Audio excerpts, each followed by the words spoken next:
आज की कहानी है परोपकार का फल। एक गांव में एक विधवा स्त्री अपने पुत्र के साथ रहती थी। वह बहुत गरीब थी। इस कारण अपने पुत्र को पढ़ाना तो दूर, ढंग का भोजन भी नहीं दे पाती थी। अक्सर भूखे पेट सोना पड़ता था। आखिर एक दिन उसने पुत्र से कहा, बेटा, गांव में बड़े बड़े व्यापारी आते हैं, तू जरा बाजार जा और अपनी गरीबी दूर करने का उपाय पूछ के आ। भोला पुत्र बाजार गया। दुकानदारों, सौदागरों, ग्राहकों सबसे पूछता, पर किसी ने कुछ न बताया।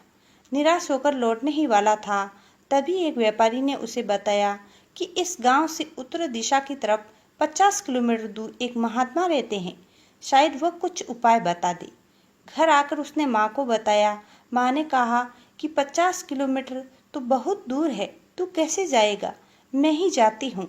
पर बेटा अपनी माँ को कष्ट में नहीं देख सकता था, अतः बोला, तू चिंता मत कर, मैं कैसे भी चला जाऊंगा, बस तू अपना ध्यान रखना और मेरे लौटने की प्रतीक्षा करना। उदास मन से माँ ने एक उम्मीद के सहारे हाँ कर दी और उसे आशीर्वाद दिया। आसपास से कुछ चावल लाई और पकाकर रास्ते के लिए साथ दे दिए। खुशी खुशी चलता वह पास के गांव पहुंचा। तब शाम हो चुकी थी। वह गांव में एक हवेली देख उसके बाहर रात गुजारी। सुबह चलने को हुआ तो सेठानी ने उससे पूछा, वह कौन है और यहाँ उसकी हवेली के बरामदे में क्यों सोया था? उसने सब बात बताई तो सेठानी बोली कि मेरा भी एक सवाल पूछ लेना कि मेरी बेटी कब बोलेगी। उसने प्रश्न ध्यान से सुना और आगे बढ़ा। रास्ते में छोटा सा जंगल मिला, जिसे पार करते हुए एक साधु मिले। उसने चरण स्पर्श किए, बातचीत हुई तो साधु ने भी अपनी जिज्ञासा उसके सामने रख दी कि उन महात्मा से पूछ आना कि मुझे 50 वर्ष हो गए साधु बने, लेकिन साधुपन अभी तक नहीं आया। उसने यह भी बात याद कर ली और आगे बढ़ा। महात्मा के पास पहुंचने से पूर्व वह एक बाग देख रुक गया। धूप भी बहुत तेज थी। एक वृक्ष के नीचे सुस्ताने लगा। तभी माली आया, उसे वहां देख सवाल जवाब करने लगा। उसने सब कुछ सही सही बता दिया तो माली ने उसे ताजे फल खाने को दिए और बोला कि बेटे, मेरा भी एक प्रश्न पूछ लेना कि जिस पेड़ के नीचे तुम बैठे हो उसके आसपास अन्य कोई भी वृक्ष जड़ क्यों नहीं पकड़ रहा? लड़के ने ध्यान से सुना और आगे बढ़ गया। 100-200 कदम की दूरी पर एक कुटिया बनी हुई थी। पक्षी निर्बाध विचरण कर रहे थे। वातावरण शांत था। लड़का कुटिया के अंदर पहुंचा। वहां बैठे महात्मा जी को प्रणाम किया और अपने आने का कारण बताया। महात्मा ने कहा, मैं इस समय केवल 3 प्रश्नों के ही उत्तर दे सकता हूँ, पूछो।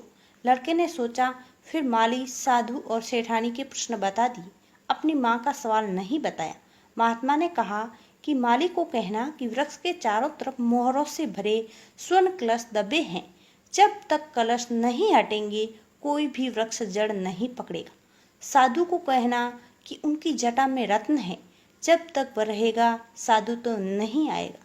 सेठानी को बोलना कि जैसे ही उसकी लड़की अपने पति का मुख देखेगी बोलने लगेगी। लड़के ने प्रणाम किया और वापस लौट पड़ा। माली से मिलकर उसे कलशों की बात बताई तो माली ने तुरंत खोदना शुरू किया। 4 कलश मिले। माली ने उसका उपकार मानते हुए एक कलश उसे दिया। कलश लेकर वह आगे बढ़ा तो साधु को जटा में रत्न की बात बताई।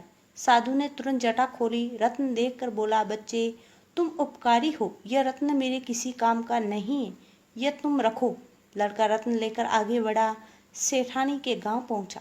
सेठानी को उपाय बताया और वहां से चलने ही वाला था कि सेठानी की लड़की वहां आ गई और पूछने लगी कि वह कौन है और क्यों आया है।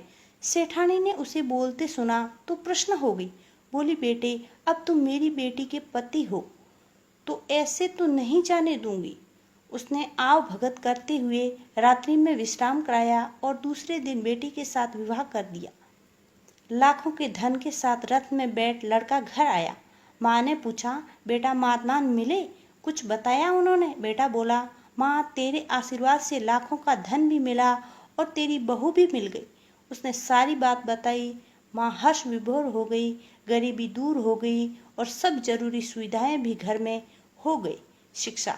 इस कहानी से यह शिक्षा मिलती है कि हमें अपने स्वार्थ को छोड़कर दूसरों का भला करना चाहिए। जो दूसरों का भला करते हैं उनका भला अपने आप हो जाता है।